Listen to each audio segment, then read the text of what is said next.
জানাই আন্তরিক শুভেচ্ছা, শ্রদ্ধা এবং ভালোবাসা।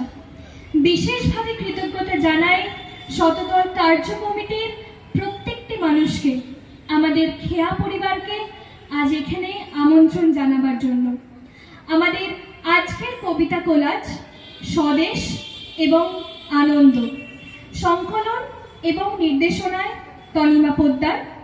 আমাদের আজকের উচ্চারণে রয়েছে সুকুমার রায়ের আবোল তাবোল, প্যাঁচা আর প্যাঁচানি, আল্লাদি, কাজী নজরুল ইসলামের লিচু চোর, খুকি ও কাঠবিড়ালি, রামচন্দ্র পালের আজও সুভাষচন্দ্র, অন্নদা শঙ্কর রায়ের খুকু ও খোকা এবং নেমন্তন্ন, অনির্বাণ ঘোষের প্রার্থনা, শঙ্খ ঘোষের মিথ্যে কথা এবং সৌমিত্র ভৌমিকের টেনিদার